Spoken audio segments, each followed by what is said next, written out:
अब इसका तो पावर आईसी फट गया है। अब पावर आईसी फट जाने के बाद इस पर कोई नंबर भी नहीं है। तो अब इसको किस तरीके से चालू किया जाए, अब इसको किस तरीके से चालू किया जाए, ये काफ़ी मुश्किल भरा काम हो गया है। तो चलिए इस चीज़ को हम एक बार प्रयास करेंगे ताकि ये चालू हो जाए। अब स्वागत है आपका आज की इस नई वीडियो में।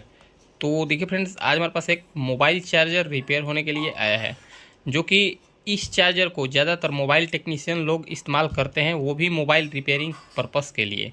तो देखिए इसमें कस्टमर द्वारा कंप्लेन ये है कि इसमें हाई वोल्टेज आने के बाद इसका लाइट गायब हो गया और इसमें से कुछ स्मेल भी आया था और इसमें से कुछ धुआं भी निकला था। अब देखिए ये चीज़ को हम खोल कर देखे हैं, इस चीज़ को हम खोल कर देखे हैं। देखिए यहाँ पर हम इसको खोले हैं तो इसका एक आईसी फटा हुआ था, ये चीज़ हम आपको दिखाने का प्रयास करते हैं। तो चलिए सबसे पहले आप इसका कुछ बेसिक इन्फॉर्मेशन जान लें। देखिए ये री-लाइफ कंपनी का विजडम इन लाइफ यानी कि ये री-लाइफ कंपनी का ये चार्जर है। इस पर लिखा है RL30304P, ये हो सकता है इसका मॉडल नंबर होगा। इंटेलिजेंट फास्ट लाइटिंग चार्जर यहाँ पर लिखा हुआ है। अब ये जो कुछ भी चार्जर है, ऐसा चार्जर हम ज़्यादातर मोबाइल के दुकान पर देखे हैं, ज़्यादातर मोबाइल टेक्नीशियन लोग इस्तेमाल करते हैं। तो चलिए अब हम क्या करते हैं, अब इस चार्जर को फटाफट खोलते हैं। खोलने के बाद हम अपना फ़ोन को स्टैंड पर सेट करते हैं और कोशिश करते हैं और देखते हैं क्या ये रिपेयर हो पाता है या फिर नहीं। अगर ये रिपेयर हो पाता है तो ये रिपेयर कैसे होगा, ये चीज़ हम एक बार प्रयास करेंगे और हम आपको भी बताने का प्रयास करेंगे। तो हम इसको खोलते हैं और अपना फ़ोन को स्टैंड पर सेट करते हैं, फिर हम आपको बताते हैं। तो चलिए फटाफट अब हम इस चार्जर को खोल लेते हैं। देखिए इसको खोलने में शुरू में थोड़ा सा दिक्कत हुआ है, लेकिन उसके बाद ये काफ़ी आसानी से खुल जा रहा था। देखिए उसके बाद ये काफ़ी आसानी से खुल जा रहा था। देखिए इसको जैसे ही थोड़ा सा प्रेस किए, ये ऊपर की साइड बाहर की ओर फेंक दिया और इसको हम जैसे ही ऊपर की ओर खींचेंगे तो ये काफ़ी आसानी से आ जाता है। अब देखिए इसमें हम आपको दिखाने का प्रयास करते हैं। इसमें यहाँ पर ये जो आईसी आपको पावर आईसी देखने को मिल रहा है, यहाँ पर ये जो पावर आईसी आपको देखने को मिल रहा है, ये पावर आईसी इसका फट गया है। ये पावर आईसी फट जाने के कारण ही ये एसएमपीएस चार्जर ये डेड पड़ गया है। अब देखिए अब इसका तो पावर आईसी फट गया है। अब पावर आईसी फट जाने के बाद इस पर कोई नंबर भी नहीं है। तो अब इसको किस तरीके से चालू किया जाए, ये काफ़ी मुश्किल भरा काम हो गया है। तो चलिए इस चीज़ को हम एक बार प्रयास करेंगे ताकि ये चालू हो जाए। अब पीछे की साइड एक बार सर्किट को देख लेते हैं, पीछे की ओर से एक बार सर्किट को देख लेते हैं, इसमें क्या दिक्कत और भी देखने को मिल रहा है। तो देखिए यहाँ पर एक ठो रेजिस्टेंस, यहाँ पर 2 रेजिस्टेंस जला हुआ हमको देखने को मिल रहा है। ये रेजिस्टेंस कहाँ लगा हुआ है, तो देखिए ये रेजिस्टेंस ग्राउंड के साथ लगा हुआ है। यहाँ पर ये ग्राउंड का कनेक्शन ये आईसी के पिन से कर रहा है, यानी कि यहाँ पर इससे ये पता चल रहा है, ये ग्राउंड का कनेक्शन आईसी से कर रहा है। इससे हम ये समझ रहे हैं कि यहाँ पर कोई लो ओम का रेजिस्टेंस लगा होगा। यहाँ पर हो सकता है 1 ओम या फिर 2 ओम या फिर 10 ओम का रेजिस्टेंस लगा हुआ होगा, ताकि यहाँ पर ये रेजिस्टेंस ग्राउंड को आईसी से जोड़ रहा है। तो यहाँ पर कम वैल्यू का ही रेजिस्टेंस लगा हुआ होता है ज़्यादातर पावर सप्लाई में।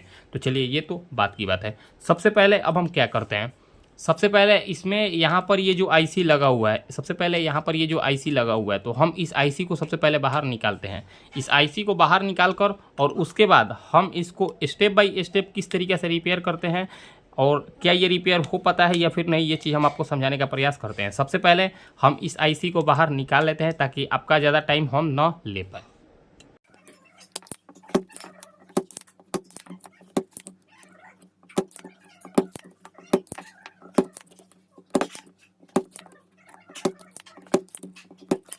तो देखिए फ्रेंड्स, इसमें यहाँ पर ये जो आईसी जला हुआ था, हम इस आईसी को बढ़िया से बाहर निकाल दिए। क्यों इस आईसी को बाहर निकाले, क्योंकि जब तक हम इस आईसी को बाहर नहीं निकालते इस बोर्ड से, तब तक हम इस बोर्ड को या फिर इस पावर सप्लाई को बढ़िया से नहीं चेक कर पाते। अब देखिए, अब इस आईसी को निकालने के बाद अब हमको क्या चेक करना है, कैसे ये पावर सप्लाई सही होगा, ये चीज़ हम आपको बताने का प्रयास करते हैं। तो देखिए अब आईसी निकालने के बाद सबसे पहले हमको यहाँ पर एक रेजिस्टेंस आपको देखने को मिल रहा है, सबसे पहले ये रेजिस्टेंस को हमको चेक कर लेना है। अगर ये हमारा रेजिस्टेंस सही होता है तो यहाँ पर एक एनटीसी आपको देखने को मिल रहा है। देखिए यहाँ पर एक एनटीसी आपको देखने को मिल रहा है, NTC 5D9। इस एनटीसी को चेक कर लेना है। अगर ये दोनों हमारा एनटीसी सही होता है तो यहाँ से ये दोनों, एक यहाँ पर ये फ्यूज और एनटीसी के बाद यहाँ से लाइन आपको इसके रेक्टिफायर पर कैपेसिटर। यहाँ पर आपको एक ब्रिज रेक्टिफायर देखने को मिलेगा। ये ब्रिज रेक्टिफायर के 2 नंबर और 3 नंबर पिन पर ये एसी सप्लाई सीधा जाएगा। देखिए यहाँ से सप्लाई आया, यहाँ से सप्लाई आया एक फ्यूज के जरिए और यहाँ पर एक एनटीसी के जरिए, यहाँ पर सीधा इस डायोड के 2 नंबर और 3 नंबर पर पिन, ये रेक्टिफायर के 2 नंबर और 3 नंबर पिन पर सीधा एसी सप्लाई आया। अब यहाँ पर एसी सप्लाई आ गया 2 नंबर 3 नंबर पिन पर। अब 2 नंबर पिन, अब ये ब्रिज रेक्टिफायर के 1 नंबर और 4 नंबर पिन से डीसी सप्लाई आउटपुट होगा। तो डीसी सप्लाई क्या आउटपुट होगा? डीसी सप्लाई हमको 300 से 250 से 350 के बीच में यहाँ पर हमको डीसी सप्लाई देखने को मिलेगा। सबसे पहले हमको क्या करना है, इस पावर सप्लाई को रेडी करने से पहले, ये तो आईसी निकल गया। अब यहाँ पर आईसी लगाने से पहले या फिर जहाँ जो कुछ भी आप यहाँ लगाना चाहते हैं, यहाँ पर किसी भी आईसी को लगाने से पहले इसके फिल्टर कैपेसिटर पर देखिए, यहाँ पर आपको फिल्टर कैपेसिटर देखने को मिलेगा। इसका वैल्यू 400 या 450 वोल्टेज होगा। देखिए यहाँ पर 47 यूएफ 400 वोल्ट का इसमें 2 कैपेसिटर लगा हुआ है पैरेलल में। यहाँ पर हमको इस कैपेसिटर पर, सबसे पहले हमको इस कैपेसिटर पर 250 से 350 के बीच में वोल्टेज लाना है, क्योंकि जब तक यहाँ पर ये वोल्टेज हमको देखने को नहीं मिलेगा तब तक हमारा एसएमपीएस चालू नहीं होगा। तो सबसे पहले हम इस वोल्टेज को प्रेजेंट करते हैं। तो इस वोल्टेज को प्रेजेंट करने के लिए आपको क्या करना है, हम अपना फ़ोन को थोड़ा सा जूम कर लेते हैं। जूम करके हम अपना मल्टीमीटर को देखिए अब कंटिन्यूटी पर रख लेते हैं। देखिए मल्टीमीटर को कंटिन्यूटी पर रखने के बाद, देखिए मल्टीमीटर को कंटिन्यूटी पर रखने के बाद आपको क्या चेक करना है। देखिए यहाँ पर सबसे पहले यहाँ पर आपको एक डायोड, यहाँ पर एक आपको रेजिस्टेंस देखने को मिलेगा। देखिए यहाँ पर क्या लिखा है, 15 एम्पियर 250 वोल्ट, यहाँ पर नहीं 3.15 एम्पियर और 250 वोल्ट का यहाँ पर एक फ्यूज आपको देखने को मिल रहा है। ये फ्यूज को चेक करना है, या ये फ्यूज या फिर आप इसको रेजिस्टेंस, लो वैल्यू का रेजिस्टेंस भी बोल सकते हैं। हमको इस चीज़ को चेक कर लेना है और एनटीसी को चेक करना है। तो इसको चेक करना काफ़ी आसान है। देखिए इसको चेक करना काफ़ी आसान है। यहाँ से देखिए, यहाँ से सप्लाई आ रहा है, एक लाइन यहाँ से आ रहा है और यहाँ पर आ रहा है। तो देखिए यहाँ से अगर ये फ्यूज हमारा सही होता तो यहाँ पर हमको कंटिन्यूटी देखने को मिलता है। फिलहाल यहाँ पर कोई भी कंटिन्यूटी हमको देखने को नहीं मिल रहा है, मतलब ये हमारा फ्यूज ओपन है। ये तो हम श्योर हो गए। अब फ्यूज ओपन है, इसके बाद देखिए यहाँ से लाइन आया, फिर यहाँ से यहाँ पर ये एनटीसी, यहाँ से इस ट्रैक को देखिए, इस ट्रैक पर ये हमारा एनटीसी जोड़ रहा है। तो यहाँ से हम यहाँ पर चेक करते हैं क्या यहाँ पर हमको रीडिंग देखने को मिल रहा है। तो देखिए यहाँ से यहाँ हमको रीडिंग देखने को मिल रहा है, मतलब यहाँ से यहाँ पर रीडिंग देखने को मिल गया, मतलब ये हमारा एनटीसी सही है। तो अब हमको क्या करना है, अब हमको क्या करना है, सबसे पहले इस फ्यूज को बाहर निकाल लेना है। देखिए यहाँ पर हम इस फ्यूज को बाहर निकाल लेते हैं। आपको स्टेप बाय स्टेप रिपेयर करना है। देखिए आपको थोड़ा सा भी घबराना नहीं है। ये जिस तरीक़ा से ये पावर सप्लाई चलता है उसी तरीक़ा से हम इसको स्टेप बाय स्टेप रिपेयर करना बताते हैं। तो सबसे पहले हम क्या करते हैं, इसमें एक लो ओम का रेजिस्टेंस को बाहर निकालते हैं। लो ओम का रेजिस्टेंस को एक हम खोजते हैं अपने पास से, फिर हम आपको बताते हैं। तो देखिए हम यहाँ पर एक लो ओम का रेजिस्टेंस को ले लिए। देखिए ये हमारा 1/2 वाट का रेजिस्टेंस है। देखिए यहाँ पर हमको एक 1/2 वाट का हम रेजिस्टेंस को बाहर निकाल दिए। अब ये 1 ओम के अप्रोक्स ये हमारा 1 ओम का ये रेजिस्टेंस है। तो हम एक बार इसको चेक कर लेते हैं। तो देखिए ये अप्रोक्स 1 ओम का रेजिस्टेंस है, 0.8 ओम बता रहा है। तो अब हम इस रेजिस्टेंस को यहाँ पर लगा लेते हैं। तो सबसे पहले हमको क्या करना है, इस रेजिस्टेंस को यहाँ पर लगा लेना है, क्योंकि देखिए सबसे पहले हमको ये रेजिस्टेंस ओपन दिखाया, तो जैसे जैसे जो पार्ट्स इसमें ख़राब हमको देखने को मिल रहा है वो पार्ट्स को हमको इसमें लगाते चलना है, क्योंकि हमको स्टेप बाय स्टेप इसको रिपेयर करना है। और स्टेप बाय स्टेप इस तरीके से रिपेयर होगा जब तक इसमें जो पार्ट्स आपको ख़राब देखने को मिल रहा है उस पार्ट्स को हमको चेंज करते हैं जाना है। तो देखिए यहाँ पर हम क्या करते हैं, यहाँ पर इस रेजिस्टेंस को सबसे पहले लगा लेते हैं। रेजिस्टेंस लगाने के बाद अब हम क्या चेक करेंगे, देखिए रेजिस्टेंस तो हमारा बिल्कुल ओके लग गया। रेजिस्टेंस लगने के बाद इसका एक्स्ट्रा लेग को हम काट लेते हैं। देखिए ये हमारा एक्स्ट्रा लेग को काट लिए। अब देखिए अब ये हमारा दोनों लाइन क्लियर हो गया होगा। देखिए यहाँ से यहाँ पर रीडिंग हमको देखने को मिलेगा। देखिए यहाँ से यहाँ पर हमको रीडिंग देखने को मिलेगा। देखिए यहाँ से यहाँ हमको रीडिंग देखने को मिल गया और एनटीसी से यहाँ पर रीडिंग देखने को मिल गया। मतलब देखिए अब हमको समझाने का प्रयास करते हैं। देखिए यहाँ से इसमें आपको 2 पॉइंट देखने को मिलेगा। यहाँ से एक पॉइंट इसके 2 नंबर या फिर 3 नंबर पिन पर आएगा और यहाँ से एक पॉइंट इसके 2 नंबर या फिर 3 नंबर पिन पर आएगा। मतलब सीधा एसी सप्लाई इस रेक्टिफायर के 2 नंबर और 3 नंबर पिन पर हमको देखने को मिलना चाहिए। अब चलिए यहाँ पर हम 2 वायर को सबसे पहले जोड़ लेते हैं। 2 वायर को जोड़ने के बाद हम अब यहाँ पर चेक करेंगे। यहाँ तक तो हमारा एसी लाइन सही हो गया। अब एसी लाइन जब हमारा सही हो गया और अगर हमारा ये ब्रिज रेक्टिफायर सही होगा तो इसके फिल्टर कैपेसिटर पर, यहाँ पर हमको जो 450 वोल्ट का कैपेसिटर देखने को मिल रहा है, यहाँ पर इसके फिल्टर कैपेसिटर पर 250 से 350 के बीच में वोल्टेज अब देखने को मिलना चाहिए। तो अब हम क्या करते हैं सबसे पहले हम इसमें एक वायर को जोड़ लेते हैं। सबसे पहले हम आपको चेक कराने के लिए इसमें एक वायर को जोड़ लेते हैं ताकि हम आपको बढ़िया से समझा सके। तो देखिए यहाँ पर हम एक वायर को जोड़ लेते हैं, यहाँ पर हम एक वायर को जोड़ लेते हैं और दूसरा वायर को हम यहाँ पर जोड़ लेते हैं। देखिए दूसरा वायर को हम यहाँ पर जोड़ लिए। दूसरा वायर को यहाँ जोड़ने के बाद अब हम सप्लाई को सीरीज में सबसे पहले दे लेते हैं। अब हम इसमें से सप्लाई, अब इसमें हम सप्लाई को सबसे पहले सीरीज में दे दिए। अब सीरीज में सप्लाई देने के बाद अब हम क्या चेक करेंगे, सबसे पहले हम आपको एसी वोल्टेज एक बार चेक करा देते हैं। देखिए हम मीटर को एसी रेंज पर किए हैं। देखिए हम थोड़ा सा मीटर को बढ़िया से दिखाने का कोशिश करें। देखिए हम मीटर को एसी रेंज पर किए हैं। यहाँ पर हमको 200 से 250 के बीच में जितना भी वोल्टेज हमारे पास आ रहा होगा उतना देखने को मिल रहा है। देखिए यहाँ पर 233 वोल्टेज का अप्रोक्स हमको वोल्टेज देखने को मिल गया। अब यही सेम वोल्टेज देखिए, हम थोड़ा सा अपना मीटर को जूम कर लेते हैं। अब देखिए यही सेम वोल्टेज इस ब्रिज रेक्टिफायर के 2 नंबर और 3 नंबर पिन पर हमको यही सेम वोल्टेज देखने को मिलेगा। तो देखिए हम आपको दिखाने का प्रयास करते हैं। थोड़ा सा हम अपना सब बढ़िया से बोर्ड को रख लेते हैं। इसके 2 नंबर और 3 नंबर पिन पर यही सेम वोल्टेज हमको देखने को मिलना चाहिए। तो देखिए यहाँ पर 233 वोल्टेज हमको देखने को मिल गया। थोड़ा सा हम अपना फोन को जूम कर थोड़ा सा जूम आउट इसको कर लेते हैं ताकि हम आपको बढ़िया से समझा सके। देखिए इसके 2 नंबर और 3 नंबर पिन पर हमको सेम यही वोल्टेज देखने को मिल जाएगा। देखिए 233 वोल्टेज यहाँ पर हमको देखने को मिल गया। अब इस डायोड के यानी कि इस रेक्टिफायर के 2 नंबर और 3 नंबर पिन पर 233 वोल्टेज देखने को मिल गया। मतलब अब हमारा डीसी सप्लाई यानी कि यहाँ पर ये जो फिल्टर कैपेसिटर लगा हुआ है, इसके फिल्टर कैपेसिटर पर हमको 250 से 350 के बीच में वोल्टेज देखने को मिलना चाहिए। तो देखिए इसके फिल्टर कैपेसिटर पर, देखिए इसके फिल्टर कैपेसिटर पर हमको 325 वोल्टेज देखने को मिल गया। इसके फिल्टर कैपेसिटर पर हमको 325 वोल्टेज देखने को मिल गया। मतलब अब हम इसमें से सप्लाई को निकाल दिए। अब सप्लाई निकालने के बाद देखिए हमारा कुछ वोल्टेज स्टोर कर लिया होगा। ये इसलिए वोल्टेज स्टोर किया है क्योंकि इसमें अभी कोई भी स्विचिंग आईसी नहीं लगा हुआ है, इसीलिए ये वोल्टेज को ड्रॉप नहीं करा पा रहा है। तो हम इसको शॉर्ट कर लेते हैं। देखिए हम इसको शॉर्ट कर लिए। हम शॉर्ट इसलिए कर लिए क्योंकि अगर इसको हम शॉर्ट नहीं करते और यहाँ पर हमारा हाथ जाता तो काफ़ी बढ़िया झटका लग जाता है, इसीलिए हम इसको शॉर्ट कर लिए।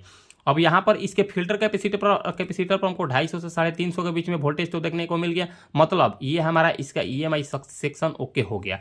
अब हम इसको चालू करने के लिए इसका आईसी, देखिए इसका आईसी नंबर तो बिल्कुल मिटा हुआ है, फटा हुआ है। अब इसका आईसी का नंबर तो ढूंढना काफ़ी मुश्किल है। तो अब हम क्या करते हैं, अब हम इसको चालू करने के लिए इसमें हम एक पावर मॉड्यूल को लगाने का प्रयास करते हैं। हम इसमें एक पावर सप्लाई मॉड्यूल को लगाने का प्रयास करते हैं।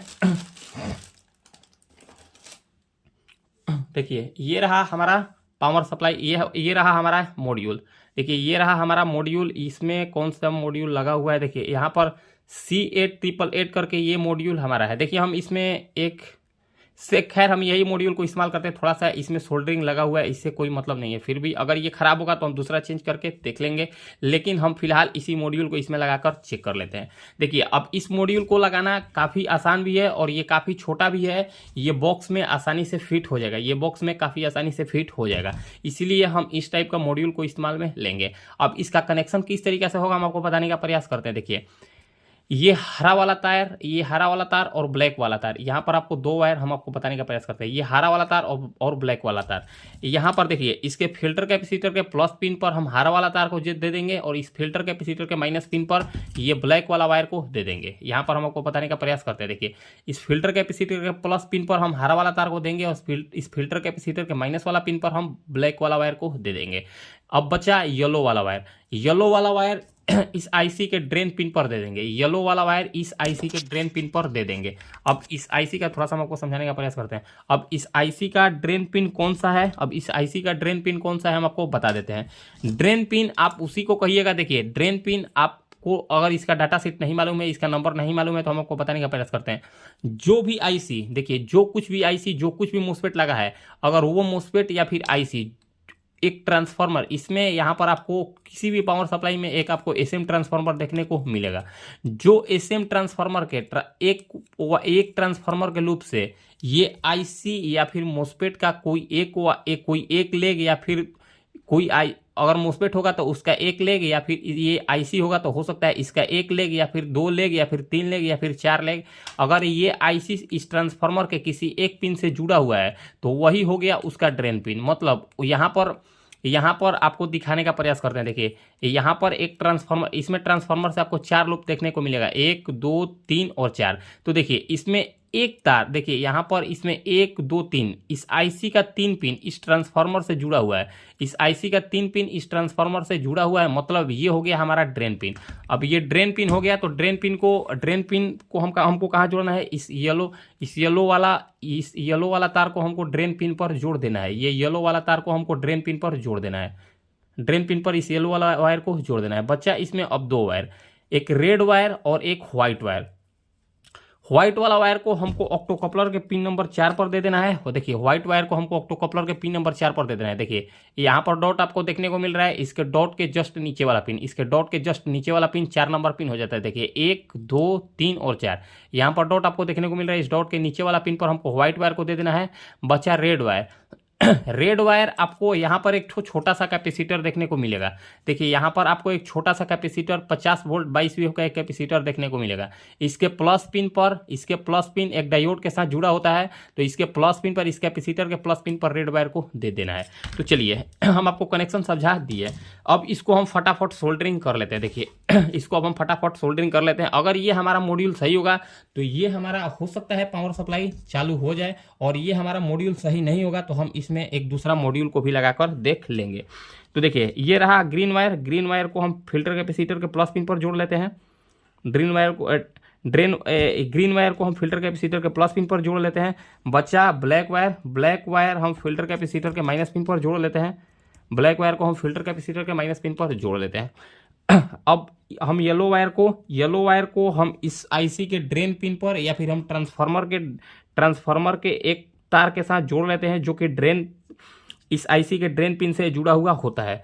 अब इसमें रेड वायर और व्हाइट वायर का कनेक्शन रह गया। तो जैसा कि हम आपको बताएं हैं, ये रेड वायर हमको इस कैपेसिटर के प्लस पिन पर देना है। देखिए ये रेड वायर को हम, देखिए थोड़ा सा फोकस कर लेते हैं, ये रेड वायर को हमको इस कैपेसिटर के प्लस पिन पर देना है, मतलब कि यहाँ पर ये हमारा रेड वायर जुड़ेगा। देखिए यहाँ पर ये हम रेड वायर को जोड़ देंगे। यहाँ पर हम रेड वायर को जोड़ दिए। येलो वायर लास्ट में बचा, तो येलो वायर हमको इस ऑक्टोकपलर के पिन नंबर 4 पर व्हाइट वाला वायर को जोड़ देना है। व्हाइट वाला वायर को ऑक्टोकपलर के पिन नंबर 4 पर जोड़ देना है।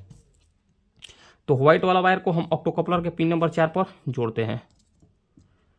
देखिए हम व्हाइट वाला वायर को ऑक्टोकपलर के पिन नंबर 4 पर जोड़ दिए। ये हमारा कनेक्शन बिल्कुल ख़त्म हो गया। अब इसमें हम एक बार सप्लाई को देकर देख लेते हैं। अगर ये हमारा सप्लाई ओके हो गया होगा, तो देखिए अगर ये हमारा सप्लाई ओके हो गया तो इसमें आपको 1 2 3 4, यहाँ पर 4 आपको कैपेसिटर देखने को मिल रहा है। देखिए 22 यूएफ 16 वोल्ट का इसमें 4 कैपेसिटर आपको देखने को मिलेगा। तो इस कैपेसिटर पर कुछ वोल्टेज हमको 4 वोल्टेज का अप्रोक्स यहाँ पर हमको आउटपुट देखने को मिलेगा। तो अब हम इसमें देखिए हम यहाँ पर हम ये मॉड्यूल को लगा लिए। अब हम इसमें सप्लाई को दे दिए। अब सप्लाई देने के बाद देखिए, अब हम इसमें सप्लाई देने के बाद हम मीटर को एक बार डीसी रेंज पर रख लेते हैं, और यहाँ पर हम फिर से यहाँ पर एक बार 250 से 350 वोल्टेज को चेक करा देते हैं। देखिए यहाँ पर हमको 325 वोल्टेज देखने को मिल गया। अब सीधा इसके आउटपुट पिन पर हम वोल्टेज को चेक कर लेते हैं, क्या यहाँ पर हमको आउटपुट पर वोल्टेज देखने को मिला या फिर नहीं। तो देखिए यहाँ पर हमको आउटपुट पर वोल्टेज देखने को प्रॉपर मिल गया। देखिए यहाँ पर हमको तकरीबन 5 पॉइंट, देखिए यहाँ पर हमको तकरीबन 5 वोल्ट 4 वोल्ट के अप्रोक्स देखने को मिल रहा है। यहाँ पर वोल्टेज थोड़ा सा वेरी हो रहा है। अब वोल्टेज वेरी क्यों हो रहा है ये चीज़ भी हम एक बार चेक कर लेंगे।